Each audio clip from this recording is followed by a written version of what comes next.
Muy buenas tardes, muy buenas noches y muy buenos días a todos los televidentes de Universal TV Digital. Hoy estamos en un programa muy querido por mi persona que se llama Entrevistas Universal VIP.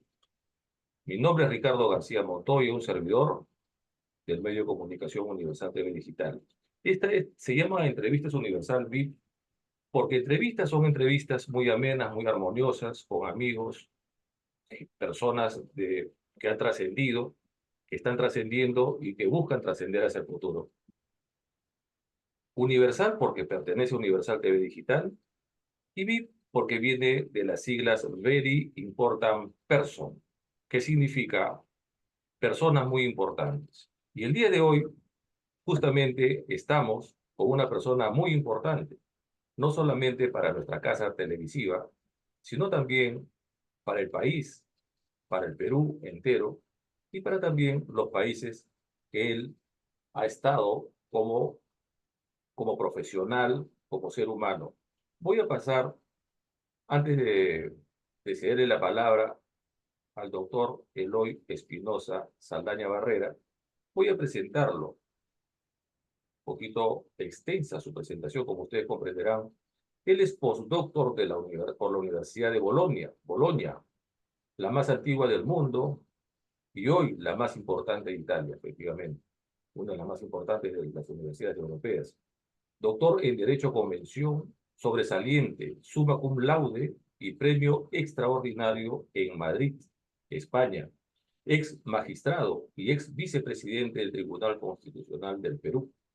Profesor visitante, profesor invitado o conferencista invitado en universidades, instituciones públicas o entidades privadas de casi toda Europa.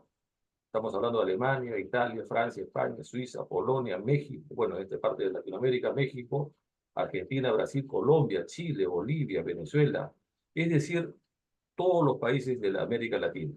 También ha estado en Qatar, Andorra, ha estado en Corea del Sur, ¿no? También ha expuesto en 2 ocasiones en el Parlamento Europeo. Perito por la Comisión ante la Corte Interamericana, integrante actualmente de las mesas directivas del Instituto Iberoamericano y de Derecho Procesal Constitucional y la Asociación Peruana de Derecho Administrativo. Fue miembro de las mesas directivas de las asociaciones peruanas de Derecho Constitucional y Derecho Procesal, la Red Peruana de Docentes en Derecho Constitucional, y es integrante de diversas organizaciones académicas peruanas y extranjeras. Ha desempeñado diversos cargos públicos y es, o ha sido, ya nos contará Eloy, consultor en diferentes países del mundo, autor y coautor de varios libros y artículos sobre materias de su especialidad. Yo le pedía, yo le digo, ¿qué tal Eloy? ¿Cómo estás? Gusto saludarte, hermano. Permíteme tutearte, somos amigos y yo creo que la conversación y la entrevista se va a hacer mucho más amena si nos tuteamos. ¿Cómo estás, Eloy? Bueno, mira, Ricardo, muy contento de poder compartir este espacio contigo y con tu larga cantidad de seguidores y seguidoras prácticamente en todas partes del mundo, ¿no? No es primera vez que estoy en el programa, pero esto del VIP me saca un poco de cuadro. Bueno, no, yo no he hecho nada para hacer un VIP, yo lo que he trabajado todos los días poniendo mi mejor esfuerzo, punto. Entonces, y hay cosas que se dan y hay cosas que no se dan, hay épocas mejores, hay épocas más difíciles, hay problemas como el problema de salud que tengo en este momento que estoy buscando superar. Ya hace 4 años tuve una mejora significativa hace casi dos y después vino la recaída. Eh, ah, Soy una persona que viene de una familia básicamente de intelectuales y de funcionarios. No es una familia de clase media que junta con el trabajo del padre dinero para mudarse muy pronto de Barranco a Miraflores, que es un barrio residencial, pero donde hay zonas ricas y hay zonas pobres. Para quienes no conocen Lima, ¿no? Entonces, no es pues Manhattan, ¿no? Entonces, no, todo, tampoco es el barrio de Salamanca, Madrid. Entonces, tiene, sin duda, zonas muy residenciales, pero hay algunas zonas donde incluso antes eran factorías y ahora, con el boom gastronómico, han puesto restaurantes. Bueno, yo me he criado en un contexto, en un colegio también de clase media, un colegio que era un colegio chico, y vengo de una familia grande, sobre todo por el lado de mi madre. Mi madre, la diferencia entre edades, mi padre y mi madre era muy grande, eran 22 años. Entonces, claro, mis primos por el lado de mi padre pueden ser mis papás. Entonces, aunque no se resienta ninguno de ellos por el comentario. Es más y por el lado de mi madre, eran 9 hermanos y y tenemos más de 20 primos. Y mi abuela, que ya falleció, paraba mucho en la casa de mi madre. Entonces yo eso del derecho a la intimidad lo descubrí teniendo que cerrar la puerta de mi casa, porque si no, tenía algún primo o una prima que estaba tocando la puerta. Y cuando íbamos al parque, que estaba a 3 cuadras de casa, éramos los Barrera, porque el apellido por parte materna de Barrera, eran los Barrera jugando fútbol contra cualquiera que estuviera al lado, porque bastábamos nosotros para hacer un equipo de fútbol, ¿no? Claro. ¿No? Y a veces jugaba con el papá también, ¿no? Entonces, bueno, me tocó una época grata en el colegio chico, pues todo el mundo nos conocíamos, nosotros éramos la primera promoción, con algunos de ellos todavía la maravilla del WhatsApp mantiene comunicación. Acabo de mandar un mensaje frente a uno de los colegas y amigos del colegio. De allí, pero claro, el mundo cambia mucho para mí cuando entro a la universidad, porque la Universidad Católica de Perú, que tiene en este momento, siempre los rankings son odiosos y además las personas muchas veces pueden venir de cualquier espacio universitario, pero destacan muchísimo más. Ahora, lo cierto es que en el medio peruano la Universidad Católica está muy bien conservada. Y ¿Qué lo te cierto es parece? que yo, Perdóname, Eloy, una interrupción. ¿Qué te parece si les sí, explicamos muy interesante todo lo que nos estás contando? Les cuento a los televidentes de que en el preámbulo, en la antesala, yo le explicaba un poquito, Eloy, cómo era el formato del programa. Pero el formato del programa es de la siguiente manera. Es justamente tocar la parte humana de Eloy, luego ver la parte profesional y también posteriormente la parte de visión y proyección hacia el futuro. Esa es la secuencia que tenemos en este programa específicamente que se llama Entrevistas Universal VIP. Pero déjenme decirles una frase que se la pedí a hoy porque le dije, vamos a empezar el programa con una frase tuya profunda y también vamos a terminarla con esa porque hoy Eloy cierra el programa de una manera muy especial con un mensaje para todos ustedes. Y esta frase dice así: si en una sociedad no se establecen consensos básicos o se procesan las diferencias, difícilmente podrán avanzar hacia algún lado. Hay que desterrar esa idea de quien piensa distinto es enemigo. El ser de derecha no te hace bueno y el de izquierda no te hace malo. O viceversa. Quiere decir de que en el fondo nosotros lo que quiso decir Eloy en esto, o lo interpreto así, y a él nos ayudará también con la interpretación. Quiere decir que no importa mucho si eres de derecha o izquierda o que tienes algún color político, lo que fuere. No, lo que vale son los buenos principios, los buenos valores y la calidad humana que uno tiene. Uno puede ser muy profesional, tener 1000 diplomas, 1000 maestrías, 1000 doctorados, pero si no eres una buena persona, de nada vale todo lo que has estudiado y todo lo que has avanzado o te has esforzado para ser un buen académico. Eso bueno, más. suscribo eso y eso lo marca mi historia de vida. Entonces, claro, habrá gente que en esta lógica donde el que piensa distinto es enemigo, hay para quienes puede ser un modelo a seguir, aunque yo nunca creo que soy ni maestro ni ejemplo de nada, pero hay para quienes tú eres poco menos que Satanás en la tierra, ¿no? Entonces, cualquier cosa que se diga de ti se presume que es mala, se presume que es cierta, sin discusión.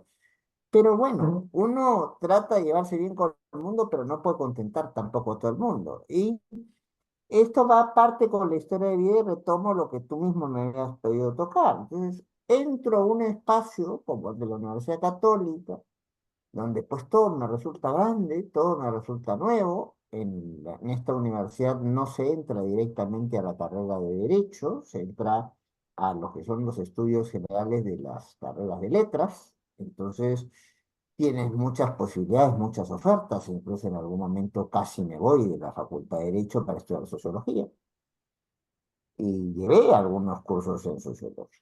Y es más, cuando ya tomo la decisión de quedarme en Derecho, uno de los más reputados profesores de sociología me entrega el examen final con 20, la calificación al Perú es vigesimal, y me pone, ¿y todavía piensa irse de sociología? Entonces, es difícil, ¿no? Pero, ¿qué pasa? Cuando entro yo a Derecho, entro en una coyuntura muy especial de los ochentas, ya comienza a decantarse muy rápido la esperanza que se tenía de volver a afianzar valores, principios democráticos, comienza el fenómeno del subversivo y comienza el fenómeno de de la represión a la cuestión subversiva. Y claro, todo eso uno lo vive en el mundo universitario y para mayor detalle, mi padre comienza la carrera judicial desde abajo, comienza siendo lo que antes sería lo que hoy sería un fiscal provincial, el Ministerio Público era parte del Poder Judicial, pasa después al Poder Judicial y claro, pues nosotros, por los casos que veía, éramos víctimas de amenazas y atentados. Claro, Y éramos una generación, que esto no lo tiene por qué saber las nuevas generaciones o la gente del extranjero, que teníamos toque de queda, o sea, límites para poder salir a ciertas horas de la noche. Entonces, cuando tú querías divertirte con los amigos, tenías que meterte en la casa de un amigo y había incluso músicos que se habían especializado en hacer discos de toque a toque, porque en esa época no se usaba el Spotify, no existía. Pues tú comprabas tu disco de vinilo, después ujú, vienen ya los cassettes, entonces, allí, pues, era la manera de socializarnos. Entonces, tío, en colegio chico, familia grande, la universidad fue un choque para mí, muchas cosas para ver al mismo tiempo, y me inserté mucho en el mundo. Pues, tomé la decisión básicamente de quedarme en derecho por dos personas y una circunstancia. Las dos personas ya no están con nosotros. César Valega, que no escribió mucho, por no decir escribió muy poco, pero que fue el gran formador del derecho público en la Universidad Católica. la Barrera, Muchos de claro. los grandes profesores que hoy se tiene en derecho constitucional, derecho administrativo, hemos sido alumnos, asistentes y adjuntos de Valega. Nah, Claro, eso ya ahora ya, si no se gran maestro. reconoce, gran maestro, era la persona en la cual tú le preguntabas, bueno, a los 25 años había sido secretario de Palacio de Gobierno, o sea que se sabía la vida la vida pública desde muy temprano. Entonces, no había como contarle cuentos y además era una persona muy rigurosa. Entonces, si tú, Ricardo, querías para lucirte en la clase, en Perú diríamos florear, pues palabrear, soltar cosas que no tienen mucho fundamento. Bueno, él no te dejaba ni 30 segundos y te ponía en tu sitio, con lo cual había Claro, que ser muy riguroso con lo que se plantea. Y Valega, entonces primero un profesor de Derecho Civil, que le tengo mucho cariño, que es el notario Enrique Becerra, a los primeros alumnos nos convoca a hacer un proyecto de investigación que finalmente no se publica, de su curso, y Valega, que llevé en el primer curso también con él, me convoca para ser asistente alumno, una figura que hasta ahora existe en la Universidad Católica. Tú has llevado el curso anterior, eres de los mejores o el mejor alumno del curso, el profesor te puede llamar para que lo ayudes. claro, La claro. diferencia que hay con lo que es ahora es que ahora el asistente no puede dictar clase. Antes el asistente terminaba dictando muchas de las clases. Permíteme una interrupción, me hace recordar, incluso en la época del colegio, que había asistentes también de los profesores en los colegios, ¿no? Porque yo Sí, recuerdo, claro. a mí también me nombraron justamente asistente del profesor, recuerdo mucho de física, de química y de matemáticas, de ciencias, y yo le ayudaba a corregir los exámenes incluso, ¿no? ¿Por qué? Porque siempre terminaba primero, segundo, tercero por ahí. Entonces, el profesor notó, ¿no? La cualidad justamente, lo que tú me acabas de contar, y te nombra a su asistente para que lo ayudes al... Y fíjate que a veces los profesores no solamente me ponía a corregir los exámenes de mi salón, sino también me ponía a corregir los exámenes de otros salones. Ya era Claro, demasiado, me hacía perder claro. tiempo, ¿no? No, Entonces no, no, y además éramos un que grupito. en estas cosas son gratuitas, ¿no? Es amor al arte. Entonces, con lo cual, tenías que recortar de tu tiempo para ello. Así es. Pero lo hice con mucho gusto y siempre guardaré una enorme gratitud por César. Él ya falleció, su esposa también. Su hija está en este momento en el extranjero con una trayectoria brillante en lo que es derechos humanos, va a dar mucho que hablar de aquí a unos años.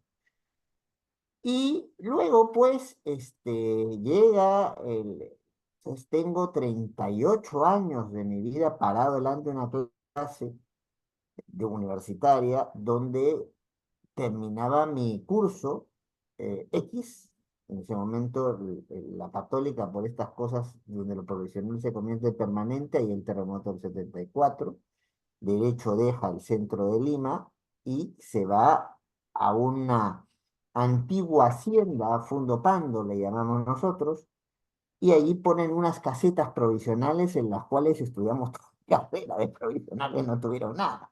Y, Claro. eran donde entraban 100 personas, entonces terminaba la clase del profesor X y como tú trabajabas apoyando a Valega, Valega tenía sí un problema, aparte de diabetes, un problema de garganta, de repente se quedaba sin voz, entonces te decía 10 minutos antes o te mandaba decir 10 minutos antes, mira, tú conoces la materia, ponte a dictar esto, ¿no? Entonces, tú tenías que pararte la actitud con material y comenzar a explicar. Mira, permíteme una Sí, interrupción. Mira, con Eloy, todo gusto. yo me he preparado, fíjate que tú eres un gran comunicador, es que eres un profesor universitario y aparte que has sido pues vicepresidente del Tribunal Constitucional y tú eres un gran experto haciendo preguntas y eres un gran comunicador. Ah, Mira, bueno, favor, ¿qué me yo me hace? he preparado con las preguntas, fíjate, te voy a mencionar algunas A que ver, a ver, a ver, venga no, la pregunta. te lo digo sinceramente, sino que yo, o sea que es bueno escucharte siempre, por eso que trato de no interrumpirte, ¿no? Porque mira, fíjate, te voy a leer algunas y me vas a responder la que tú gustes. Vamos a hacer así De porque acuerdo. veo que avanzas bien. Por ejemplo, ¿qué recuerdos te marcan de tu infancia, tu niñez? ¿Qué recuerdos, cuál es el recuerdo que más te marca tu infancia? Por ejemplo, cómo influyeron en tu formación como persona esos recuerdos a tu mundo profesional, a tu vida profesional? ¿No? ¿Hubo algún momento, persona, que te inspiró a seguir la carrera de Derecho? Lo que tú me has respondido, Mm, fíjate. ¿Cómo No, era tu mira, relación con tus padres y hermanos? ¿Qué valores te involucraron? ¿Qué valores te inculcaron tus padres, ¿no? Para que tú puedas ser un hombre, un buen profesional. Fíjate cuántas preguntas tengo, pero ha sido un sí, sí, poquito sí, sí, sí. avanzando. Yo no sé cuánto rato vamos a tener con la entrevista. Yo encantado, porque finalmente he desocupado buena parte de la tarde para esto, pero a ver, vamos a tratar de ir contestando en orden.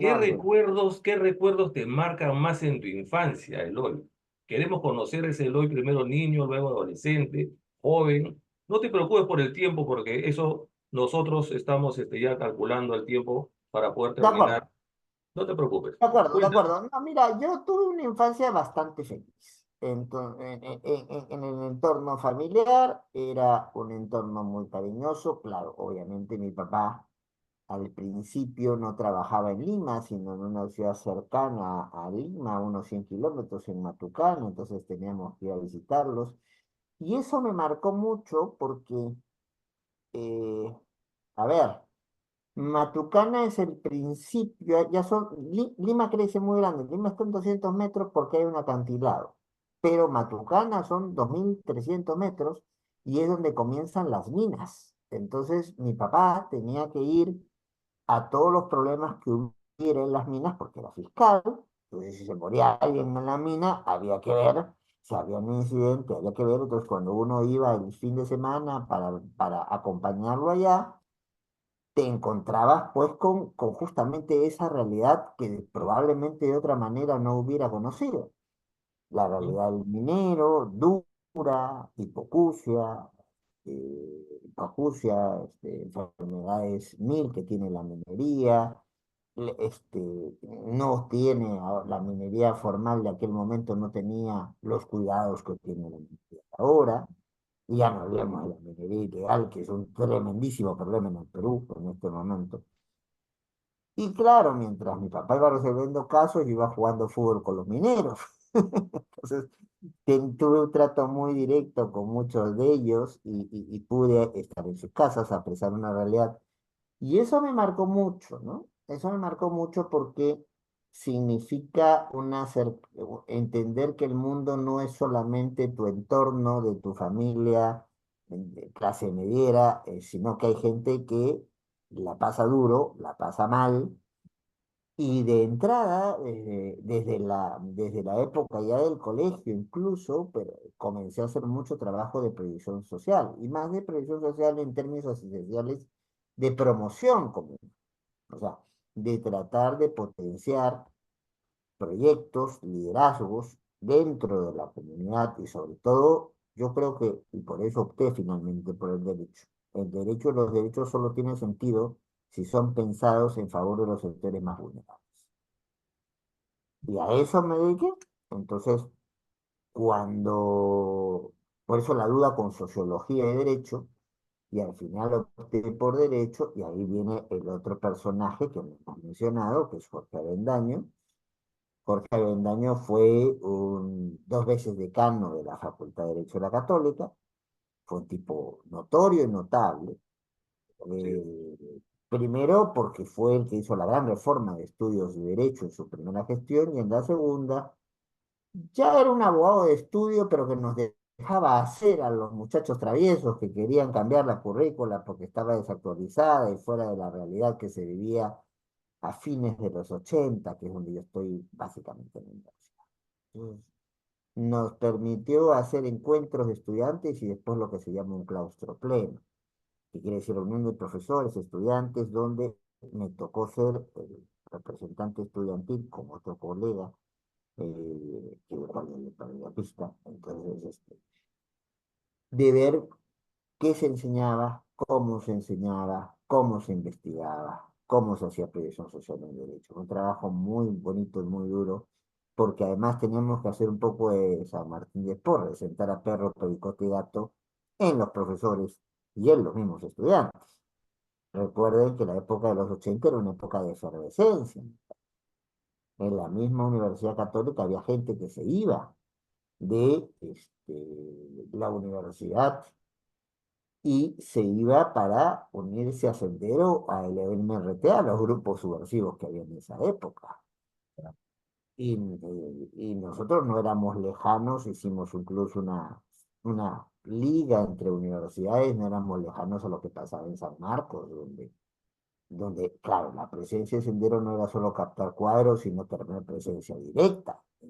es- Ahora, si vuelves a la cuestión de la infancia, bueno, mi madre sigue viva, gracias a Dios, siempre ha sido, si no mi mejor amiga, una de mis mejores amigas, como pasa con los buenos amigos, a veces no tenemos por qué coincidir en todo, pero yo siempre recibí, Ricardo, el apoyo de mis padres. Nunca tuve, por más diferencias que pueda haber tenido con alguno de ellos en algún momento, nunca tuve la negativa a querer hacer y a querer explorar. Entonces, bueno, siempre he tenido detrás o delante, como lo quieras ver, el apoyo de ellos, él cuando vivió y ella que sigue viva. Y con mis hermanas nos llevamos bien. Entonces, no nos vemos tan seguido como quisiera porque yo no me puedo mover mucho, una silla de ruedas, tengo una persona que me asiste para un poco moverme de lunes a sábado, entonces Pero sí, la comunicación es directa. El WhatsApp es una maravilla, pues. Entonces, tú puedes estarte comunicando en tiempo real con cualquier persona. Entonces tengo dos hermanas eh, con las cuales tengo una estupenda relación, e incluso con sus propias familias ya formadas, ¿no? Una ya tiene dos hijos que han salido de la universidad y otro tiene una niña que está por entrar a la universidad. Bueno, todos nos manejamos muy bien. Y con la familia extensa del lado de mi madre, con la familia extensa del lado de mi padre, tengo buen contacto, pero claro, es mucha la diferencia generacional. En Claro. cambio, con la familia de mi madre me he literalmente criado, ¿no? Entonces, porque claro, como les comentaba, En- mi abuela entonces, prácticamente Eloy, vivía en mi perdona, casa. diríamos que tú tuviste una niñez, una infancia feliz, como lo dijiste al principio de la conversación. Sí, Qué bueno, sí, sí, qué sí, yo no me bueno. puedo quejar. O sea, no Sí, éramos una familia rica, éramos una familia que vino desde una zona no residencial a una zona residencial costando el esfuerzo, porque se pagó con cada centavo la casa en la cual hasta ahora vive mi madre, pero entonces nosotros tuvimos la ventaja, por eso mismo, mi madre venía de una familia de 9 hermanos, aprendimos a hacer nuestras cosas muy rápido, no había eso de que, porque tú eres el hijito y más bien el único hijo que tengas, no, no, no, llegabas tarde y tú te tenías que hacer tu comida. Y a ¿y ver, sí, sí, qué es lo que te apasionaba? Perdón, ¿qué es lo que te apasionaba de niño? ¿Fuiste deportista en el colegio? ¿Destacaste en sí, el deporte en yo algún hice área? deporte, no, no, no, no fui la gran estrella en el deporte, más bien mi labor deportiva es más dura es en mis primeros años de universidad, en el colegio hice deporte. Pero en el colegio yo era más el opinante. Entonces, el que cuando había que salir a decir algo, salía. El intelectual. Entonces, por la promoción.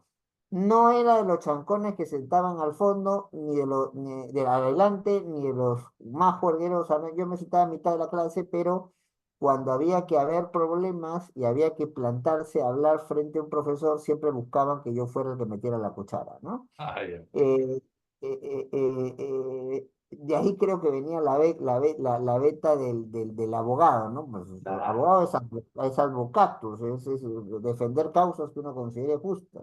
sí. Y bueno, yo siempre fui, entonces, es más, antes era más león que lo que soy ahora, ¿no? Pero con el tiempo uno entiende que a veces ciertos estilos la gente los puede malinterpretar y sobre todo con una sociedad como la nuestra, donde lamentablemente hay mucha carga de que el que piensa distinto es enemigo. Entonces, trato de ser lo más cuidadoso posible cuando discrepo con alguien y además no soy el dueño de la verdad. Eso lo aprendí muy pronto, teniendo 20 primos, pues, me trato de ponerte de acuerdo con todo. Entonces, aprendí muy rápido que yo no soy el dueño de la verdad. Trabajé también algún tiempo en el colegio, es un colegio religioso, como acólito, entonces ahí fue donde canalicé mucho de estas inquietudes de trabajo social, de trabajo con la comunidad, de entender que hay diferentes Ah, maneras. llegaste a ser monaguillo entonces en la iglesia. Más acólito que Monaguillo, porque Monaguillo Monaguillo ya es un prestigio adicional, querido Ricardo. Te ponen el trajecito, también nunca me pusieron el trajecito, digo. Entonces yo no repartía la limona, yo no repartía las hostias, yo cargaba la limona nomás. Y como nunca metí mano en la limona, me siguieron manteniendo ahí. Ah, Entonces, ya. pero sobre todo yo hacía trabajo de los trabajos que hacía la parroquia en la comunidad.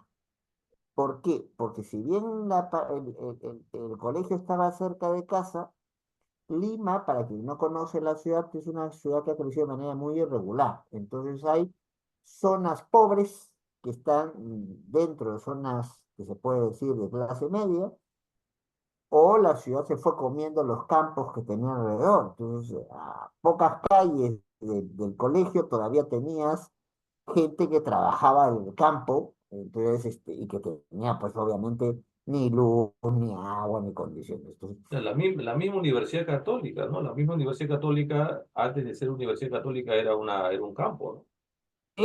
no, y además todo el sistema, por eso tú si vas allí ves los sistemas de riego y todo, lo que han mantenido todos son las acequias. O sea, en la Universidad Católica era una hacienda, en el caso peruano se llamaría Fundo, era el Fundo Pando, que perteneció a un gran benefactor de la universidad. Parte de ella se vendió, parte de ella se ha utilizado para fines comerciales. El centro, uno de los malls más importantes de Lima, pertenece a la universidad. Claro, no lo vemos en el sueldo, pero pertenece a la universidad. Entonces, y hay otra que ha quedado pues, como parte de la universidad. Cam- eh, Manejamos la lógica no europea, sino la lógica norteamericana del campus. Claro, Pero igual, la Facultad de Derecho, somos tantos alumnos que ha quedado chica, ¿no? Hay clases que uno dicta en cualquier otro lado de la universidad menos que en la facultad. Por más que Avendaño hizo una previsión cuando en su segunda gestión recompuso, nos sacó de las casetas y nos metió en locales, pero los locales han quedado muy pequeños. Recuerdo que fue de los primeros, si no el primero de mi generación, que entró a profesor de tiempo completo, y éramos 12 y en un pasillo nos veíamos todos. Ahora somos 56 en un edificio de 6 pisos, con lo cual, salvo que haya reuniones de profesores y puedas ir, o no se te cruza por la clase, ni te enteras de qué pasa con tus colegas, ¿no? La universidad ha crecido muchísimo. sí, sí, sí. Entonces, bueno, mi época universitaria fue muy satisfactoria, aprendí mucho, no solo de lo académico. Yo creo que la verdadera enseñanza no se queda en instrucción, sino justamente en lo que tú bien decías hace un rato, la formación o la consolidación, si, no los has si ya los has tenido de antes, de principios, de valores, de pautas de actuación, Claro. las Mira, cuales he tratado de seguir con consecuencia en el resto de mi vida, ¿no?